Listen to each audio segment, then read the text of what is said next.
Bienvenue dans Contes éternels, où chaque histoire vous transporte au cœur de légendes anciennes, de récits intemporels et de mondes enchanteurs. Ouvrez le livre et laissez-vous emporter. Au début du monde, le soleil brillait sans fin dans le ciel. Jour après jour, il réchauffait la terre sans relâche, mais les hommes commencèrent à se lasser de sa présence constante. Fatigués de cette lumière éternelle, les hommes prièrent le soleil de quitter le ciel. « Laisse-nous un peu de repos », dirent-ils. Le soleil, blessé par leurs mots, disparut. Au début, l'obscurité émerveilla les hommes. Ils dansèrent sous un ciel noir et silencieux. Mais rapidement, ils furent terrifiés par l'absence de chaleur et de lumière. La peur s'installa. Désespérés, les hommes prièrent le ciel pour demander le retour du soleil. Touchés par leur repentir, il revint, mais avec une leçon: « Je ne resterai plus tout le temps. Je partirai chaque soir pour que vous puissiez apprécier ma lumière. » Depuis ce jour, le soleil brille le jour et disparaît la nuit, laissant un rappel à tout. On ne comprend l'importance de quelque chose qu'en son absence. Alors, vous préférez le jour ou la nuit? Dites-le en commentaire, likez et abonnez-vous pour plus de contes. Il y a longtemps, la brousse était un paradis. Les arbres dansaient avec le vent, les rivières murmuraient doucement, et les animaux jouaient librement. C'était un monde en parfait équilibre.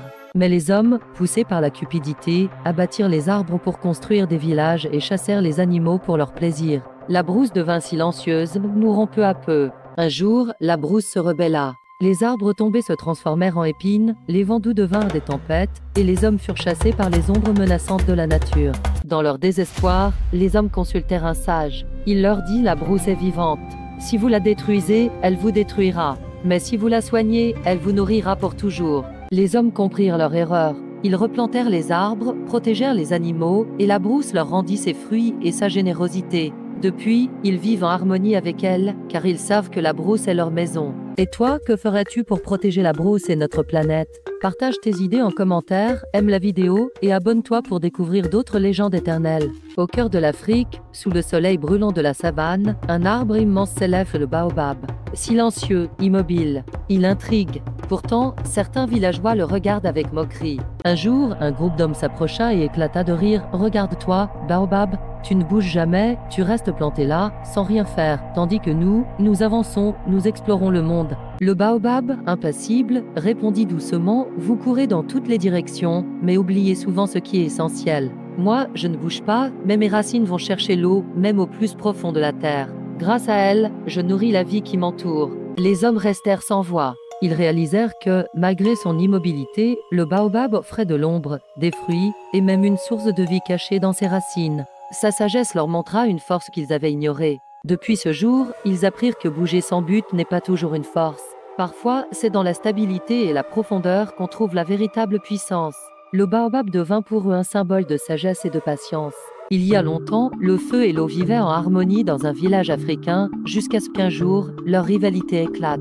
Le feu, enflammé d'orgueil, lança: « Je suis le plus fort, car je détruis tout. » L'eau, calme mais résolue, répondit: « Voyons lequel de nous triomphera. » Le feu ravagea champs et maisons, tandis que l'eau se précipita pour l'éteindre. Mais dans leur combat, ni l'un ni l'autre ne sortit indemne, l'eau s'évapora, et le feu, affaibli, commença à s'éteindre. Alors, la terre s'éleva et s'adressa à eux: « Regardez ce que vous avez fait. Votre lutte a asséché les rivières, éteint les flammes et détruit mes champs. Si vous continuez, vous disparaîtrez vous aussi. » Touchés par cet avertissement, le feu et l'eau firent la paix. Depuis, ils vivent en équilibre, réchauffant et nourrissant la vie. Une leçon d'harmonie pour tout. Et vous, que pensez-vous de cette histoire? Donnez-nous votre avis en commentaire. N'oubliez pas de liker, partager et vous abonner pour découvrir d'autres contes éternels. Dans la vaste savane, un lion, roi des animaux, aperçoit une antilope solitaire. Sa faim le pousse à la poursuivre, mais l'antilope, rusée, a un autre plan.